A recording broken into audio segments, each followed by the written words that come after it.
추석이라고 하는 것은 한 해에 추수하고 나서 그 열매를 기뻐하고 나누는 일입니다. 이제 바로 이제 조금 있으면 우리도 추수감사절이 오고, 이 계절은 바로 열매와 또 그 하나님의 은혜, 감사, 그 세 가지 단어를 떠올리는 그러한 계절이라고 볼 수가 있죠. 그래서 오늘 말씀을 들으면서 여러분, 내가 하나님께 드릴 열매가 무엇인가 한번 생각해 보면 좋겠고요. 또 한 해 동안 하나님이 주신 은혜가 무언가, 그런 감사하는 마음을 가지고 오늘 예배에 드렸으면 좋겠습니다. 오늘 이 시편 31편은요, 다윗이 쓴 시입니다. 시편의 그 한 42편 전반부는 거의 다윗이 쓴 시예요.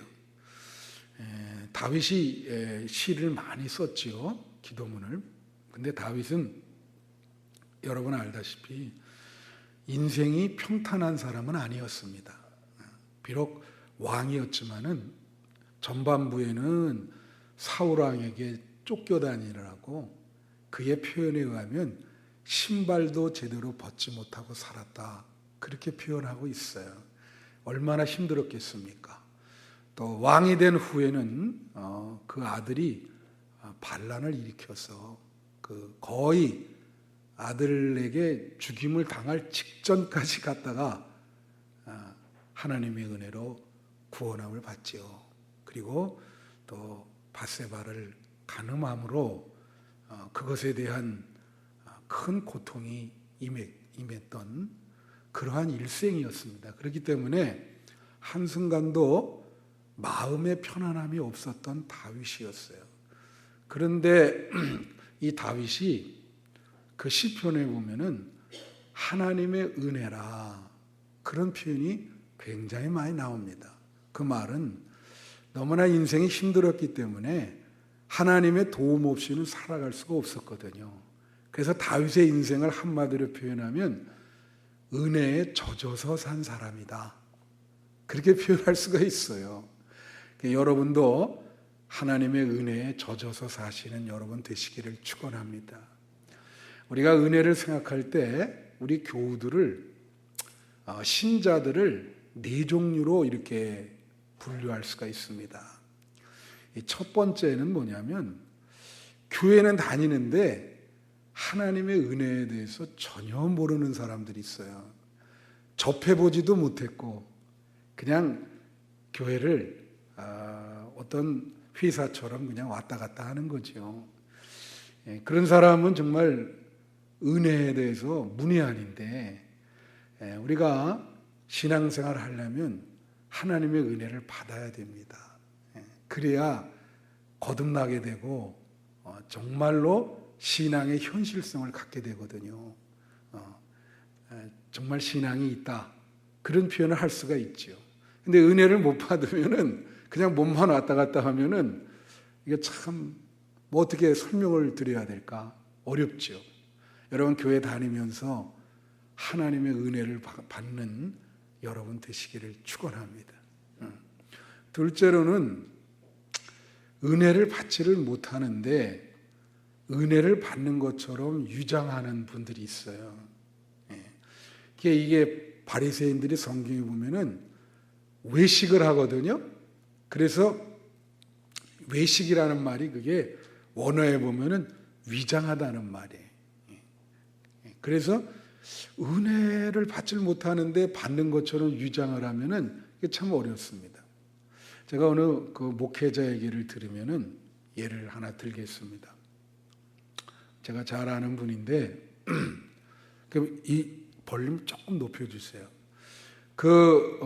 이제 목사님이 교회에서 목회를 하는데 그 교회는 성도님들이 거의 다 이 방언을 받은 거예요. 그 방언을 다 받아서 이렇게 기도할 때 보면은 다 방언 기도를 하는데 본인만 못하는 거예요. 그러니까 그게 신령한 것에 어떤 목사가 영적인 능력이 있어야 되는데 교우들은 다 하는데 본인이 못하니까 얼마나 힘들겠어요. 생각도 못해. 어떻게 했냐면은 그 주기도문, 여기 옛날에 처음 왔을 때 우리 주기도문이 여기 시라버로 써 있었거든요, 여기. 그래서 내가 아이고 시라버로 주기도문 써 있으면 뭐 교인들이 그걸 알겠냐, 그래서 떼버렸는데 주기도문을 시라버로 돼 있거든요, 그게. 그래서 이분이 방언하는 것처럼 해가지고 주기도문을 시라버로 외운 거예요, 기도할 때. 시라버로 계속 외우니까 교우들이 그걸 잘 모르니까 들으면 우리 목사님도 방언 받았나 보다, 그런 생각을 하는 거예요. 그러니까 자꾸 근데 그렇게 3년 갔어요. 어느 날 그렇게 자꾸 위장을 하니까 마음이 편해요, 안 편해요? 예, 마음이 안 편하죠, 위장을 하니까. 그래서 어떻게 했냐, 하나님께 눈물로 간절히 기도한 거예요. 뭐라고 기도했냐면, 하나님, 이게 목사의 체면이 말이 아닙니다. 제가 목회를 해야 되는데 정말로 하나님이 진정으로 저에게 그 방언의 은사를 주십시오 하고 아주 작정하고 기도를 했어요. 나도 마음이 괴롭습니다. 그 기도를 우리 하나님이 받으셔서 방언의 은사를 준 겁니다. 그래가지고 3년 만에 방언의 은사를 받고 이내 마음이 편안해진 거예요. 그전 3년 동안은 아닌데 은사를 받은 것처럼 그렇게 행동하려니까 얼마나 본인이 힘들고 위장하는 게 쉬워요, 그게. 그러니까 은혜를 못 받았는데 자꾸 받는 것처럼 그렇게 할 수 있다. 그래서 여러분 명심하세요. 하나님은 다른 데는 몰라도 하나님 앞에는 여러분이 정직하기를 원하십니다. 그래서 하나님의 은혜를 받으면 좋겠고요. 세 번째 부류는 어떤 부류냐? 세 번째 부류는 하나님께 은혜를 많이 받고 있거든요. 지금까지 많이 받았거든요. 그런데 그 은혜를 받았다는 것을 깨닫지를 못하는 거예요. 그래서 여러분, 이 깨닫는다는 게 참 중요하거든요. 내가 혜택을 입었구나. 근데 사람은 제가 언제 얘기했죠?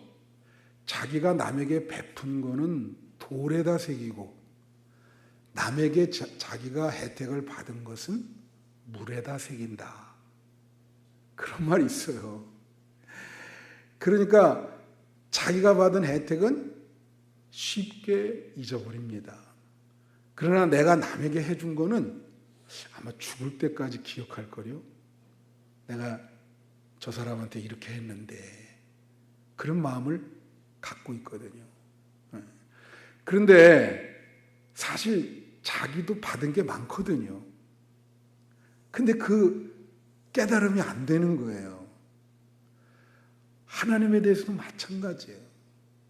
여러분, 지금까지 살아온 인생을 한번 생각해 보면은 여러분이 하나님께 받은 게 많습니다. 여기까지 온 것이. 근데 그 하나님의 은혜를 어떻게 해요? 쉽게 잊어버리죠. 망각하고 깨닫지 못하고. 그게 대표적인 게 뭐냐면 성경에 출애굽해서 광야 생활할 때 이스라엘 백성이 그랬어요. 하나님이 그 어려운 가운데서 좋은 길을 주셔가지고 인도하시는데 양식이 없다 그러면 만나를 주시고 물이 없다 그러면 물 주시고 고기를 먹고 싶다 그러면 메추라기도 주고 다 했는데 이거는 받을 때마다 불평과 원망을 하는 거예요. 그러니까 인간도 그런데 하나님이 얼마나 그거를 참으시기가 이스라엘 백성에 대해서 입만 열면 원망하고 불평하고 계속 그러니까 그 받은 거를 하나님께 받은 거를 깨닫지를 못하는 거예요. 그래서 여러분 이런 말이 있어요. 시편 49편 20절 말씀에 보면은 존귀하나 깨닫지 못하는 사람들은 짐승과 같도다. 여러분, 받은 바 은덕을 깨닫지 못하면 짐승이랑 똑같다는 거예요. 왜 그런지 아세요? 사실 여러분 개 있잖아요. 개 얘기를 해서 미안한데 짐승도 종류가 있는데 개는요 주인의 은혜를 잘 아는 동물이에요. 그래서 우리가 누구만도 못하다 그런 표현을 쓰잖아요. 그죠? 이게 하나님이 은혜를 많이 베풀었는데 그 은혜를 깨닫지를 못한다. 여러분, 하나님이 공기도 주시고, 여러분 건강도 주시고, 가정도 주시고, 사업도 주시고, 지금까지 인도하셨는데 그 깨달음이 있어야 됩니다. 요즘 이제 오후 예배 때 우리 전도사님도 그런 설교를 하시겠지만 우리 사회가 잘 살거든요. 그 추석 때 외국에 나간 분들이 뭐 110만 명인가요? 120만 명 사상 최대로 그 나가시고 뭐 그렇게 했다고 신문에 나왔어요. 근데 사실은 이만큼이면 잘 사는 건데 여기에 만족을 못해요. 조금 더 이런 생각 갖고 있거든요. 그러니까 사람들이 무슨 생각을 하냐면 이럴 때 자꾸 비교를 하게 되는 거예요. 나는 왜 이럴까? 비교를 하게 되고 그러면은 참 인생이 힘들어요. 슬프고 그리고 만족이 없기 때문에 참 우울하다 그럴까요? 이런 게 있어요, 여러분. 그 모차르트의 영화 아마데우스라는 영화 아시잖아요. 그 아마데우스가 아주 그런 거를 잘 그린 겁니다. 거기에 보면은 이제 주인공이 모차르트고 또 그 당대의 가장 유명한 사람이 누구냐면 음악가가 살리에르라는 사람이 나오죠. 이 살리에르는 참 노력을 많이 하고 그래서 당대의 최고 음악가예요. 그가 쓴 그 작곡이 지금도 남아 이렇게 우리 지금 시대에 이렇게 전해져 내려오는 게 있습니다. 그런데 어느 날 모차르트를 만나게 됐어요. 자기보다 나이가 어려요. 16인가? 이게 하여튼 어린 모차르트를 만났는데 이 친구는 보니까 이 악보를 머릿속에 갖고 다니는 거예요. 자기는 다 이렇게. 그리고 뭐 이거 한번 작곡하려면 정말로 뭐 한 달이고 이렇게 계획하고 뭐 이렇게 하고 하는데 이 친구는 그냥 뭐 이렇게 마차 타고 가다가도 작곡하고 그럼 대곡이 되고 그만 그 모습을 보면서 쉽게 말하면 시험이 드는 거예요. 시험 들 수 있잖아요. 이 친구가 시험이 들었어. 그래서 뭐라 그래요? 하나님을 원망하는 거예요. 하나님, 아니 이럴 수가 있습니까? 나는 이렇게 성실하게, 모차르트의 삶이 그렇게 성실한 삶이 아니었거든요. 천재들이 다 그렇죠. 그럼 아주 방탕한 삶을 살았어요. 그러니까 뭐 능력이 있으니까 그냥 뭐 찍으면 곡 하나 만들어지니 방탕할 수밖에 더 있겠습니까? 그리고 어떤 생각을 했냐면 저렇게 방탕한 사람한테 어떻게 저런 능력을 주시고 나는 나름대로 지금까지 성실하게 살아왔는데 왜 저런 능력을 나에게 안 주셨냐? 그러면서 하나님을 원망하잖아요. 거기 하나님 원망하는 대사가 나옵니다. 근데 참 한심하죠? 아니 그 사람도 당대에 뭐예요? 최고의 음악가라고요? 남들보다 평균적으로 받은 게 많아요. 그 이상도 올라갈 수 없을 정도로 올라간 사람이에요. 그런데도 그런 생각을 갖고 있어요. 그러니까 우리가 현 상태에서 제가 존재론적인 감사라 그랬죠.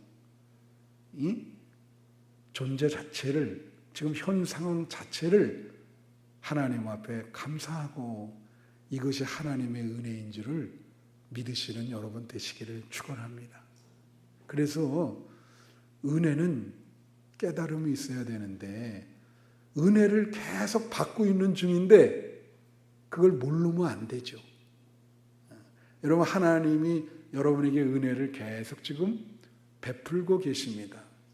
그 은혜를 깨닫는 이 가을의 이 절기가 되시기를 축원합니다. 넷째로는 말이에요. 교회 와서 은혜를 받고 그 은혜를 끊임없이 깨닫는 거예요. 그런 대표적인 사람이 바로 누구냐? 다윗입니다. 다윗은요, 제가 아까도 얘기했지만은 그는 하나님 없이는 살아갈 수가 없었어요. 너무 인생이 힘드니까. 여러분, 인생의 반을 남한테 이렇게 쫓김을 당해본 적 있어요? 자기를 죽이려고 그러니까 어디 옛날에 도망자라는 드라마가 있었는데 그거 보면은 어디에 가면 꼭 쫓아오잖아요. 그러니까 정착하지 못하고 또 다른 데로 가. 그럼 글로 또 와서 죽이려고 그래. 그러니 제대로 삶이 이루어졌겠냐고. 그러니까 다윗은 일평생 순간순간마다 하나님의 도움이 없으면은 살아갈 수가 없었어요. 그래서 그렇게 시편에 하나님의 은혜라는 말이 많이 나오고 아주 하나님의 은혜에 젖어서 살았다. 그리고 그 은혜에 대해서 깨달음이 있었다. 하나님 감사합니다. 오늘 이 교동문에도 나오지만 천지의 도움이 어디서 오겠는가? 천지를 지으신 하나님에게서 온다. 그잖아요. 그래서 다윗의 이 깨달음 속에서 그는 하나님만 붙들고 계속 하나님의 은혜를 받고 깨닫고 그런 진행형의 신앙을 갖고 있었던 거예요. 여러분에게도 이런 신앙이 되시기를 축원합니다. 끊임없이 하나님의 은혜를 받으시고 그것을 깨닫고 하나님께 감사하는 여러분 되시기를 바라요. 하나님이 지금도 여러분에게 은혜를 베풀고 계십니다. 그래서 오늘 본문 말씀 보면요, 하나님이 그 19절 말씀 한번 보면은 은혜를 여러분에게 주시려고 은혜를 쌓아두고 있다는 거예요. 오늘 말씀의 제목이 쌓아두신 은혜인데 다 같이 쌓아두신 은혜. 네, 하나님이 쌓아두고 있어요. 마치 그 은행에 말이에요. 그 저금을 돈이 은행에 있는 거예요. 그걸 지금 어떻게든지 사람들에게 나눠주려고 이렇게 쌓아두고 있는 거예요. 근데 어떤 사람에게 하나님이 그 은혜를 나누어 주려고 쌓아두고 있느냐. 오늘 이 19절에 보면은 두 가지 부류가 나옵니다. 하나는, 첫째는 하나님을 두려워하는 자.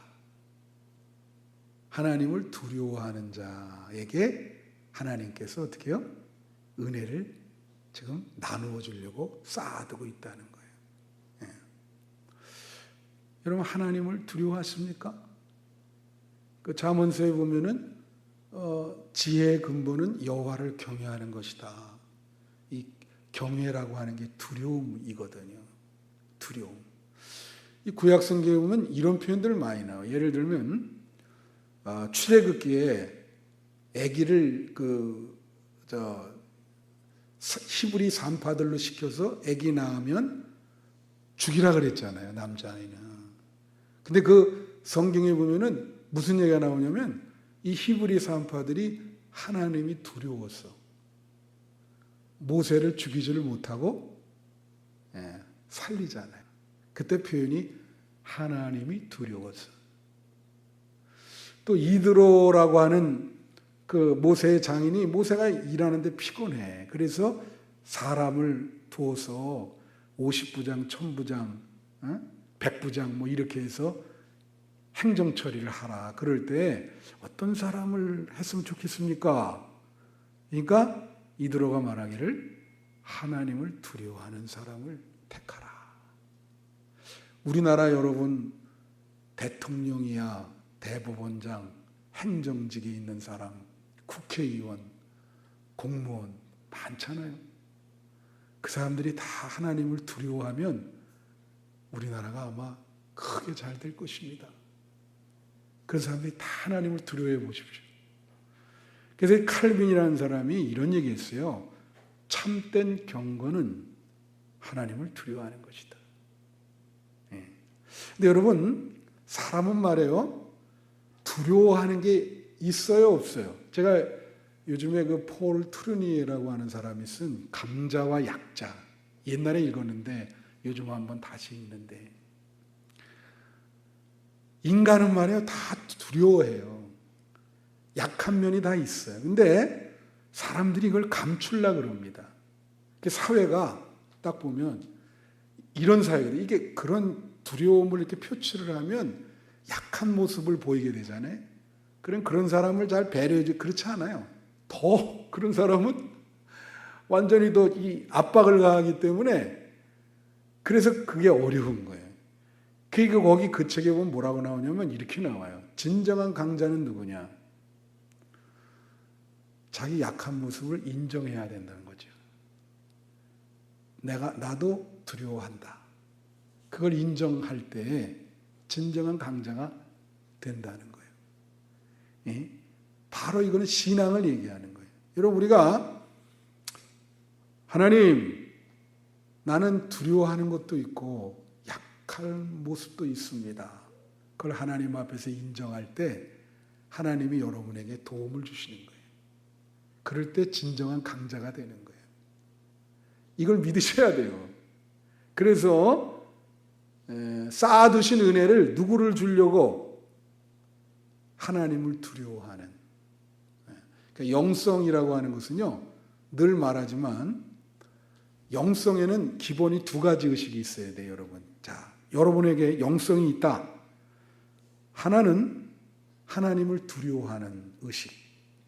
또 하나는 하나님이 나와 함께 한다는 하나님의 임재의식. 그 두 가지가 있으면 그 사람을 가리켜서 영성이 있다 그러는 거예요. 하나님을 두려워하는 의식, 하나님이 나와 함께 한다는 임재의식. 여러분에게 이 두 가지 의식이 반드시 존재하기를 바랍니다. 그 다음에 이 19절에 보면 마지막으로 뭐냐면 하나님께 피하는 자에게 쌓아두신 은혜를 주신다는 거예요. 오늘 말씀 19절에 보면 하나님께 피하는 자. 여러분, 다윗이 일평생 동안 도망 다녔잖아요. 어디에 피했겠어요? 하나님께 피했다. 그래서 다윗의 이 시편에 보면요, 무슨 말이 많이 나오냐면 하나님은 나의 피난처시니. 그런 표현이 엄청 나옵니다. 시편 7편 1절, 57편 1절, 37편 1절 다 비춰보세요. 한번 7편 1절, 37편 1절, 57편 1절 다 뭐예요? 하나님은 나의 뭐예요? 피난처이시니. 네. 환난 때에 나의 도움이시라. 여러분, 어려울 때 하나님이 여러분의 피난처인 줄 믿습니다. 그거 아세요? 네. 그게 이런 어떤 머리의 인식이 아니라 여러분의 신앙의 체험이 돼야 돼요. 네. 여러분, 옛날에 구약 성경에 잘 들으세요. 죄를 졌을 때 이 사람을 죽여야 되잖아요. 죄를 지고. 그런데 이 죄인이 사는 방법이 두 가지가 있습니다. 구약성경에. 뭐죠? 죄인이 사는 방법. 하나님이 그걸 보면 참 대단한 분이에요. 두 가지가 뭐냐면 하나는 도피성이고 또 하나는 성전 제단에 와가지고 쉽게 말하면 강백상 비슷한 거예요. 뿔을 잡는다. 그래. 성전 제단 뿔을 잡는다. 그 뿔을 딱 잡고 있으면 못 죽여요. 그거 성전에 와서 제단 뿔을 잡을 때 죽이지 말라라고 하는 게 나와 있습니다. 그래서 그런 예가 있죠. 이 와서 이 강대상 붙들고 있으면 죽이질 못해. 그래서 그 신약의 해석에 예수님을 도피성, 이 히브리서에 보면 말이죠. 예? 제단불, 그렇게 비유하는 거예요. 예수님 안으로 피하면은 죄인이 용서받는다. 그러니까 살인죄를 져도 구약에서는 이 성전에 와서 제단불을 잡으면 못 죽인단 말이에요. 그러니까 여기가 뭐예요? 어려운 일을 당할 때 이 성전이 피난처죠. 다 같이 피난처. 예. 그러니까 여러분, 인생에 어려운 일을 당할 때 뭐 딴 데 가지 마시고 무슨 뭐 점치러 가지 마시고 여기 와서 제단불을 잡아요. 제단불을 잡는다는 게 뭐예요? 기도하라는 거예요. 성전에 와서 기도하시면 여러분의 어려운 문제가 해결될 줄로 믿습니다. 그걸 말하는 거예요. 이게 오늘 이 본문에 하나님이 은혜를 쌓아두고 있는데 누구에게 주려고 쌓아두냐? 하나는 하나님을 두려워하는 자, 진짜 두려워하는 자. 또 하나는 하나님께 피하는 자. 제단불을 잡고 하나님 살려주세요. 하나님 앞에 정말로 붙들고 애걸복걸을 하면 하나님이 살려주신다는 거예요. 예, 그런 사람에게 하나님이 은혜를 주려고 쌓아두고 있다. 여러분, 이제 말씀 마치는데 불황이라고 하잖아요. 불황. 예, 우리나라도 지금 경기가 점점 나빠지고 있어요. 그 반도체 하나 때문에 지금 버티고 견디고 있는데, 저는 이거 신문 잘 읽거든요. 매월 경기 지수나 계속 좀 떨어지고 있습니다. 그게 반도체 때문에 겨우 지금 명맥을 유지하고 있는. 이제 불황이 오면 어떤 일이 있느냐? 어떤 걸 불황이라 하냐면 이거예요. 자, 절 보세요. 은행에 돈은 많은데 은행에서 그 많은 돈을 좀 꾸어줄 수 있는, 대출해 줄 수 있는 사람을 찾는데 안전한 사람이 없어요. 대출을 해줄 수가 없어. 돈은 은행에 많은데. 그러면 뭐가 오죠? 불황이 오는 거예요. 그거를 우리가 경제에서 그러잖아요. 선순환이라는 게 좋은 순환이에요. 이 경제는 순환이거든요. 이게 순환이 돼야 되는데 어디 동맥경화처럼 어디 하나가 딱 막히는 거예요. 그럼 불황이 옵니다. 악순환이죠. 그러니까 그거는 선순환이 아니고 좋은 순환이 아니고. 그 은행에 돈이 많은데 이게 빌려줄 가정이 없는 거예요. 못 빌려주는 거예요. 그럴 경우가 오죠. 그럼 불황이 오는 거예요. 불황이 되죠. 신앙의 불황도 똑같아요. 아예 하나님이 은혜를 쌓아두고 있어요, 지금. 그 은혜를 좀 줄 사람을 찾고 있는데, 신자를. 이게 하나님의 은혜를 깨닫지를 못하니까 받을 사람을 못 찾겠네, 이거. 지금 하나님이 은혜를 주시려고 이렇게 하는데 그 은혜를 받을 만한 그릇이 없단 말이에요. 여러분, 하나님의 은혜를 받을 만한 그릇이 되시기를 축원합니다. 하나님의 은혜를 쌓아두고 계세요, 지금. 엄청나게. 여러분이 계속 달라고 하나님께 기도하며 눈물로 정말 찾으면 주죠. 왜 간구를 못 하십니까?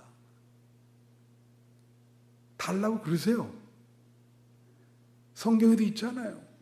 구하라, 주실 것이고, 찾으라, 찾을 것이고, 문을 두드리라, 열릴 것이다. 하나님이 은혜를 쌓아놓고 있습니다.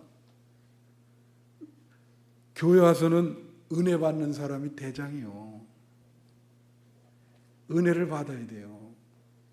영적, 육적, 물질적 다 은혜를 받으셔야 돼요.